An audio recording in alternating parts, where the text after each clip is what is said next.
इतना हंगामा क्यों हो रहा है? ये हंगामा अमित शाह जी के बिल की वजह से हो रहा है। कैसा बिल? कौन सा बिल? हमारे होम मिनिस्टर अमित शाह जी ने 3 नए बिल प्रपोज किए हैं, जो कि कॉन्स्टिट्यूशन अमेंडमेंट बिल है, 130th कॉन्स्टिट्यूशन अमेंडमेंट बिल। और उन्हीं रूल्स को जम्मू एंड कश्मीर और यूनियन टेरिटरी में अप्लाई करने के लिए 2 एडिशनल बिल लाए गए हैं। तो ये कॉन्स्टिट्यूशन अमेंडमेंट बिल क्या होता है? हमारे पार्लियामेंट में 4 तरह के बिल प्रपोज किए जाते हैं: money bill, financial bill, ordinary bill और कॉन्स्टिट्यूशन अमेंडमेंट बिल।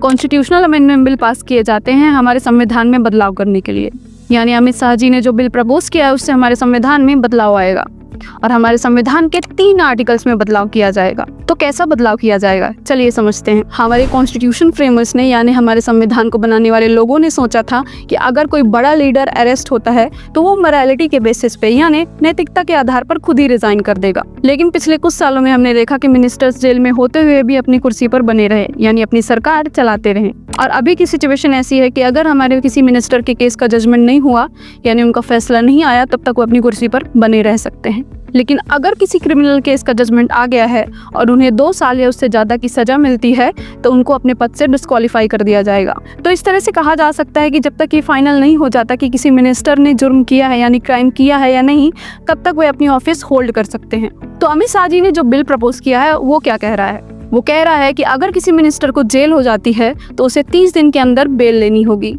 अगर बेल नहीं मिलती है तो 31वें दिन उन्हें अपने पद से डिस्क्वालीफाई कर दिया जाएगा और अगर उन्हें 5 साल से ज़्यादा की सज़ा मिलती है तब भी वो डिस्क्वालीफाई हो जाएंगे। इसका मतलब है वो जेल में रहकर गवर्नेंस नहीं करेंगे, यानी अपनी सरकार नहीं चलाएंगे।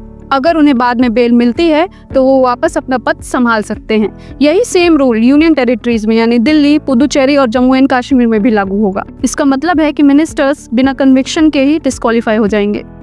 कन्विक्शन का मतलब होता है कि जब तक कोर्ट फैसला नहीं बता देती कि आपने जुर्म किया है या नहीं किया है। तो सरकार ने इस बिल का मोटिव क्या बताया है, यानी ये बिल क्यों लाया जा रहा है?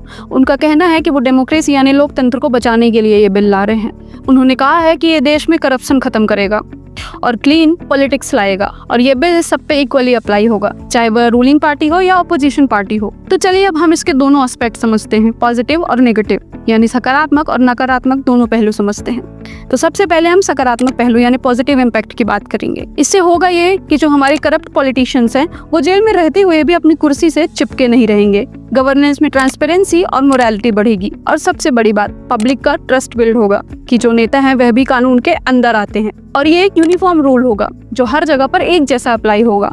लेकिन इसके नेगेटिव एस्पेक्ट्स भी हैं, यानी नकारात्मक पहलू भी हैं। इसके मिसयूज का खतरा है, मतलब अगर इस रूल को गलत तरह से इस्तेमाल किया गया और किसी ईमानदार नेता को राजनीतिक बदले की वजह से अरेस्ट करवा लिया गया तो 30 दिन में उसकी कुर्सी चली जाएगी, चाहे उसके खिलाफ प्रूफ हो या ना हो। दूसरा, जुडिशियल डिले। हमारे कोर्ट्स में बेल मिलने में कभी कभी 30 दिन से ज्यादा समय लग जाता है।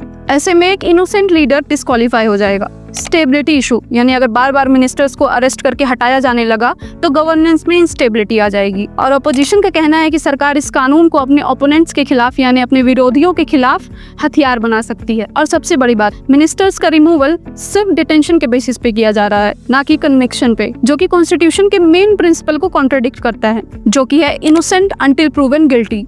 इसका मतलब है जब तक अपराधी का अपराध साबित नहीं हो जाता तब तक वो निर्दोष ही माना जाएगा। लेकिन अभी तक इस बिल को अप्रूव नहीं किया गया है और इसे ज्वाइंट पार्लियामेंट कमेटी को रेफर किया गया है। ज्वाइंट पार्लियामेंट कमेटी एक टेम्परेरी ग्रुप है जो बिल्स को डिटेल में स्टडी करने के लिए बनाया जाता है। इसमें दोनों हाउसेस के यानी लोकसभा और राज्यसभा के मेंबर प्रेजेंट होते हैं। यूजुअली 31 मेंबर होते हैं, जिसमें 21 लोकसभा से और 10 राज्यसभा से, जो बिल के हर एक क्लॉज को डिटेल में स्टडी करते हैं और उसकी एक रिपोर्ट बना के पार्लियामेंट को देते हैं। बट ये रिकमेंडेशंस फाइनल नहीं होती, गवर्नमेंट चाहे तो माने या इग्नोर करे। अब आप इस बिल को अच्छी तरह से समझ गए हैं, आपका इस पे क्या सोचना है कमेंट में जरूर बताइए। और अगर आप चाहते हैं कि ऐसी जानकारियां मैं आसान तरीके से आपको बताती रहूं और आप जागरूक बनते रहें तो इस चैनल को सब्सक्राइब कर लीजिए। मिलते हैं अगले वीडियो के साथ। जय हिंद।